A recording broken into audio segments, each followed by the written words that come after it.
Hey, it's your girl TTFromTheD stopping by on this Wind Down Wednesday. Today is day number 16, ladies and gentlemen, and this is a part of the 30-day marriage challenge.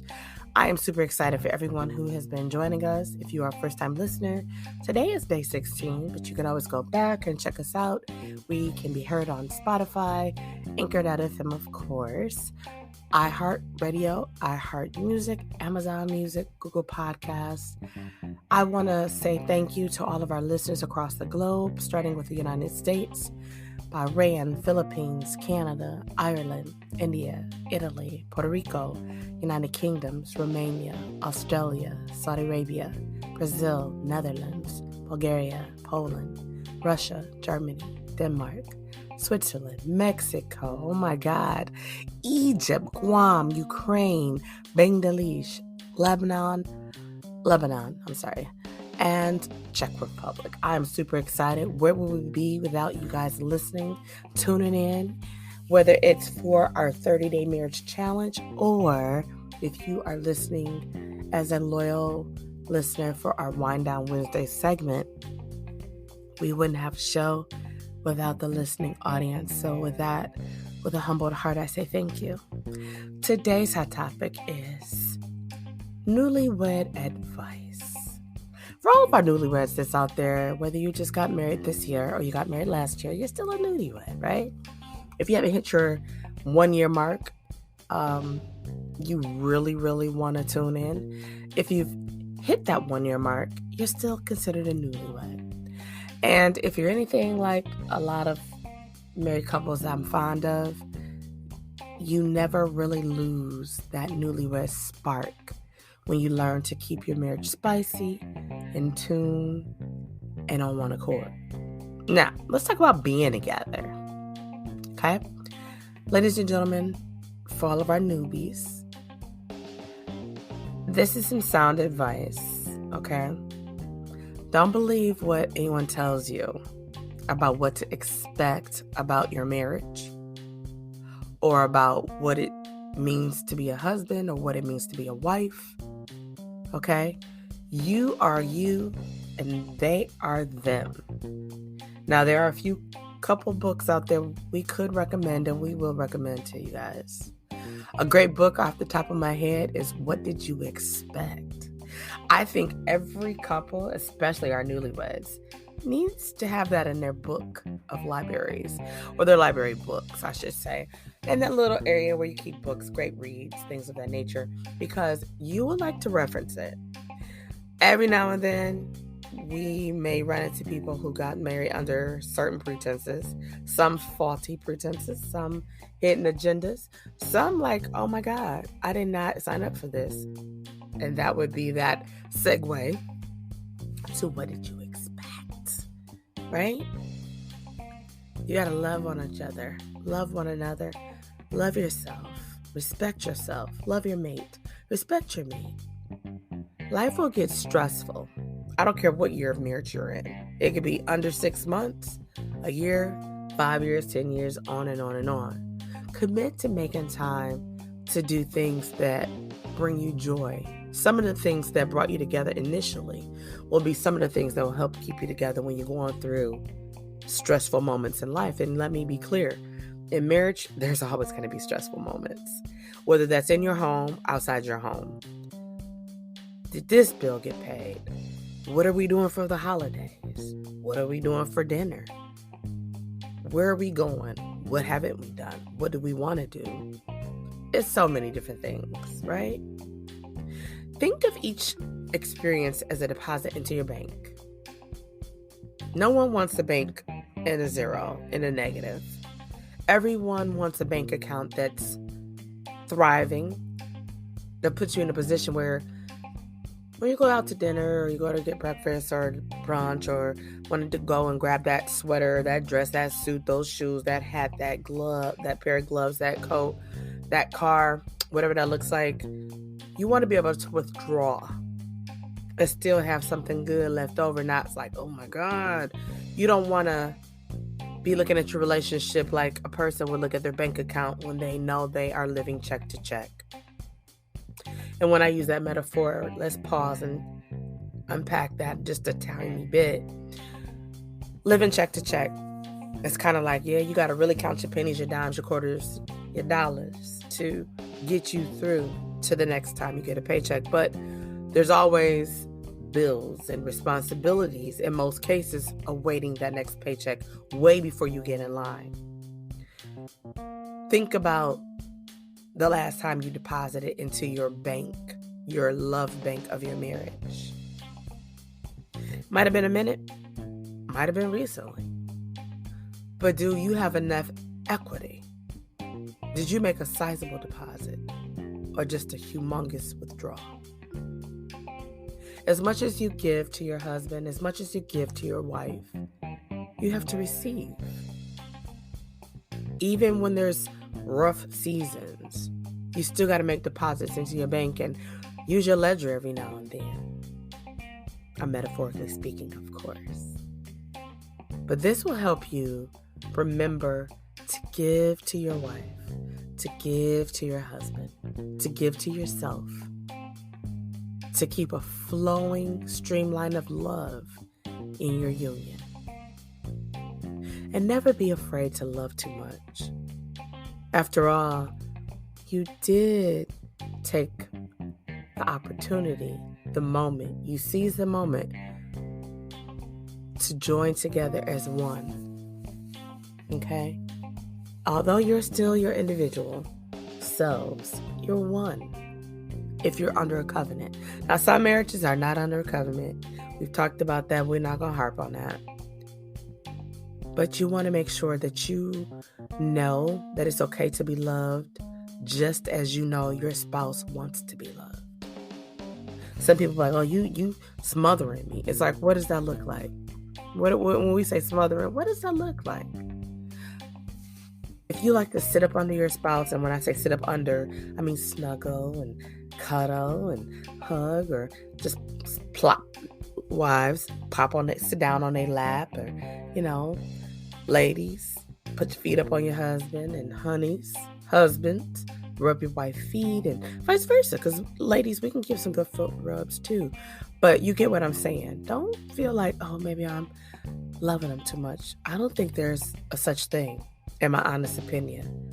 I don't think anybody can be loved too much. And we cannot equate, I'm going to love them to death. Disrespect. Love someone to death means I loved you through it all until you left this life. Not you cause them to die. That ain't love at all. That's a whole nother podcast. And let's be honest. Always try your best to be honest. I mean, you might say, why you got to try to be honest? If you got to try, then you a liar. No. When I say always try your best to be honest, is sometimes you might not want to share something. You might not want to do something because you're like, oh my God, I don't want to say this to my wife. I don't want to say this to my husband because I know how they feel about this, or I know how they feel about that. Well, if it's something you wish to do, you want to do, he or she doesn't like it, are not interested, then let that be known. Be honest. Hey, I like fishing. Oh, I can't stand it. Or I don't know. Okay. Well, listen, I love fishing. So once a month, depending on where you live, of course. Once a month, I'm going to get with the fellas, or I'm going to get with the girls, because ladies like to fish too. And I'm going to go fishing with my squad, with my group. We might go on some fishing trips, whatever that looks like. And I know you don't like this, so I'm not going to invite you. Just so you know, I don't want you to feel obligated. I don't want you to be anywhere you don't want to be. I want you to always be comfortable. But I'm just letting you know, I like to do these things. And remember, we were individuals before we were husband and wives. And even if it's something you've acquired and you've learned to do while you've been married, and it's something you enjoy, there's nothing wrong with sharing with your husband or wife, hey, I got a new habit. Let me rephrase that. Hey, I got a new hobby and I really enjoy this. Are you interested in learning about it or coming out and checking it out, blah, blah, blah. And either they are or they're not. And to that respect or in that regard, don't get mad at your wife or husband if they're not interested in bowling, axe throwing, mountain climbing, bike riding, whatever that looks like. Okay, you could insert your own thing. But don't get mad at your spouse if they don't want to do it. Respectfully say, okay, I get that, but this is something that I'm adding to my hobby list. And they're like, okay, and that's fine, and leave it at that. All right? But I will say, be open to compromise. Okay? There's nothing wrong with compromising. We have to learn to compromise. It will definitely help you solve a lot of issues that can and will manifest in your marriage. Guaranteed. And I would advise people, I think I touched on this before, don't go seeking information and advice from someone who does not like your husband, who does not like your wife. Their advice is only going to contribute in a way that's going to benefit them. Driving a wedge between you two, causing confusion, continuing to cause confusion. They see a smoldering fire, they want to add gasoline or whatever it is that they built that fire with. And let's be clear. We are human beings.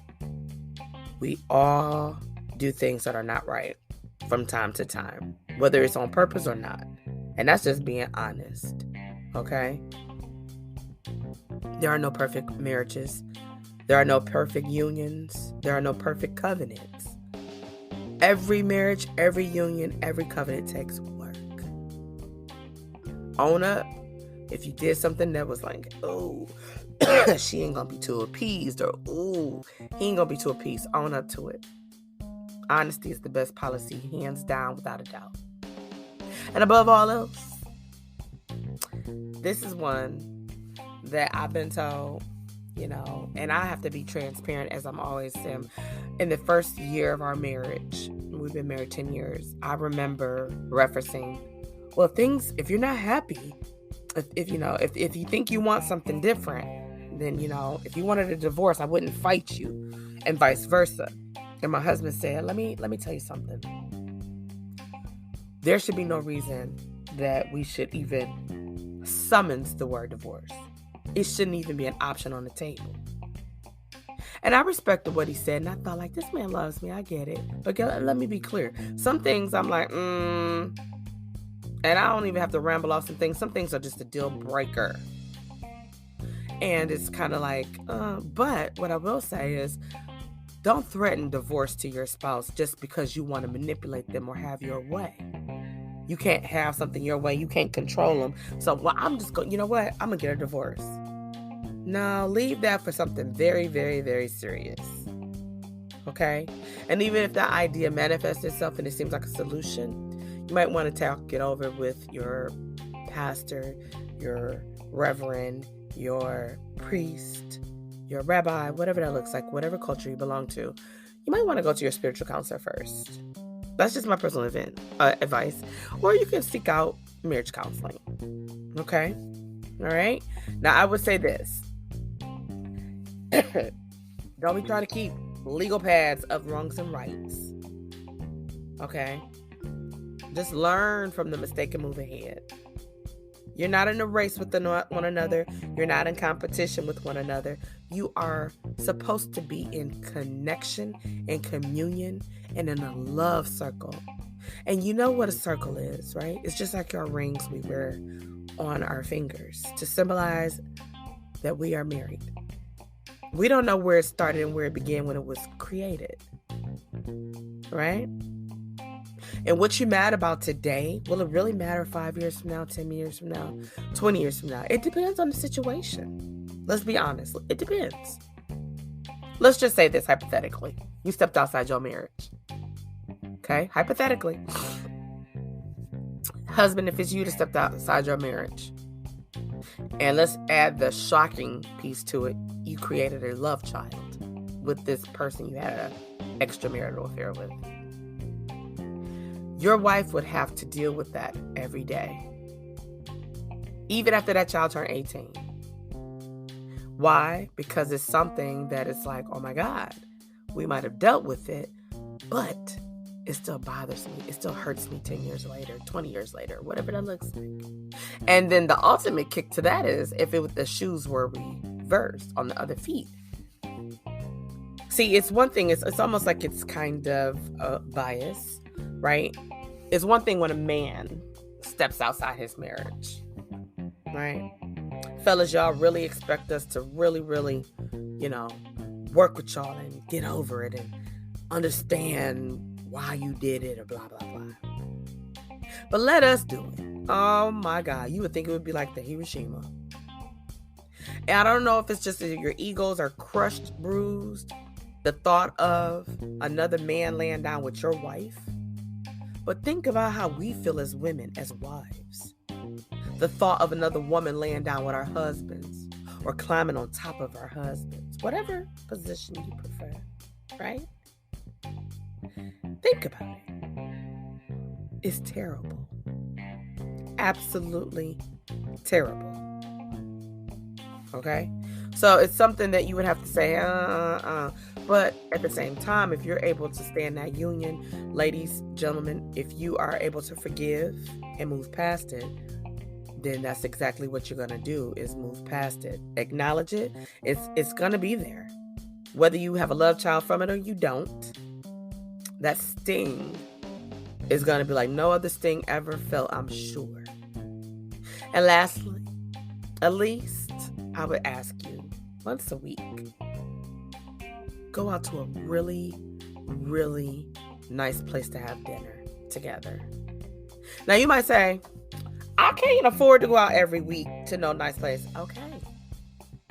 Why you can't go to a place like, I'm just saying hypothetically, I'm a Michigander. So, I don't know if this restaurant is other cities and states and countries, but let's just say, you say, you know what? Let's go to P.F. Chang's for dinner tonight. Or next week. Oh, P.F. Chang's kind of pricey. Well, what about happy hour? You can go happy hour. Groupon. What y'all know about Groupon? If you can't do this once a week, because some people don't get paid every week, some people don't have access to cash like that, responsibilities, I get it. 150%. How about a home prepared meal by candlelight? How about a really good pizza sitting on a blanket in your living room, your den, your bedroom, differently? But if you are able to go out and break bread somewhere, let's just say it's not weekly. Can we at least do every 2 weeks? And it's called planning, ladies and gentlemen. It truly can make a difference when you sit down with your spouse, uninterrupted by a child or children or friends or other people, and you have that one-on-one dedicated time to your wife, to your husband, and you catch up. Because we're growing every single day. You'll learn that your spouse is coming into new things as they're growing outside of your presence.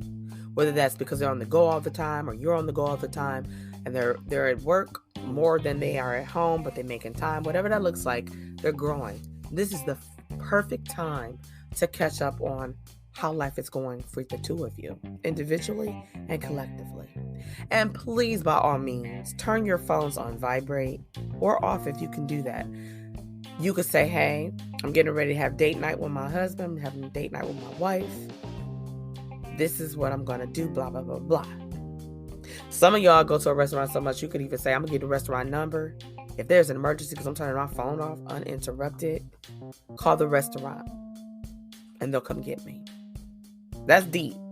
But sometimes you got to go deep. Deep, deep. Now, I have to say this. Don't try to plan everything out, because when you plan everything out and things don't happen the way, you leave yourself room to feel frustrated. And sometimes you'll throw the whole date night away. You'll throw the whole thing away. Well, you know what? That's okay. I'm not going to. Okay, that's not. No, stop. Just say, listen. Make it fun, adventurous. Get a fishbowl, a hat, a bag.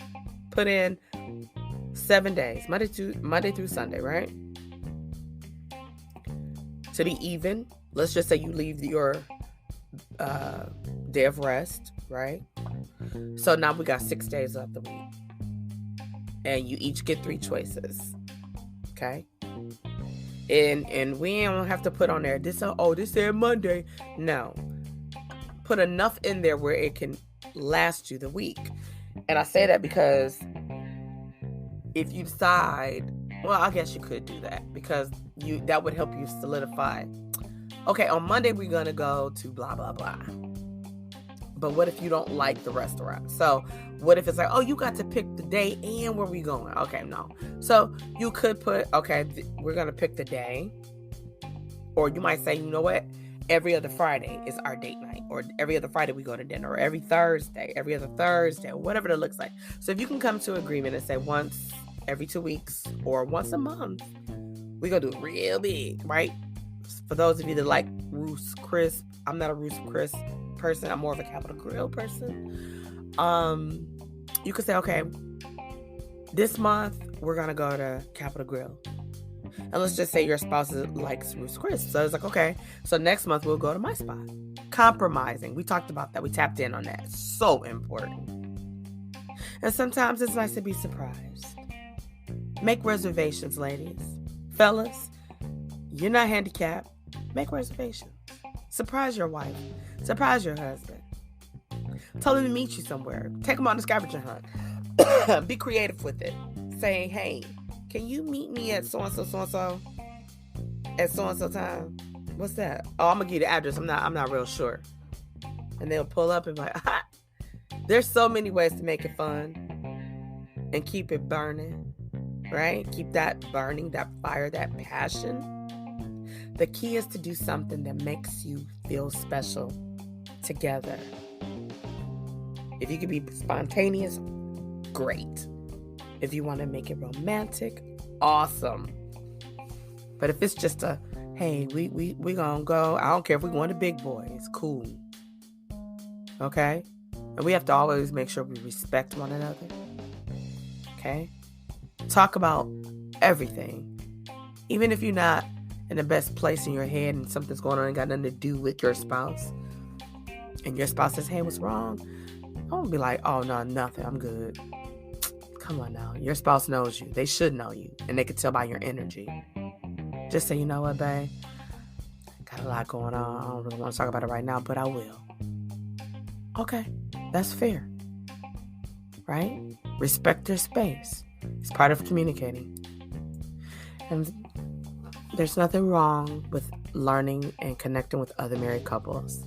You can learn something. You're either going to learn some things you want to do, or you're going to learn some things you absolutely cannot do.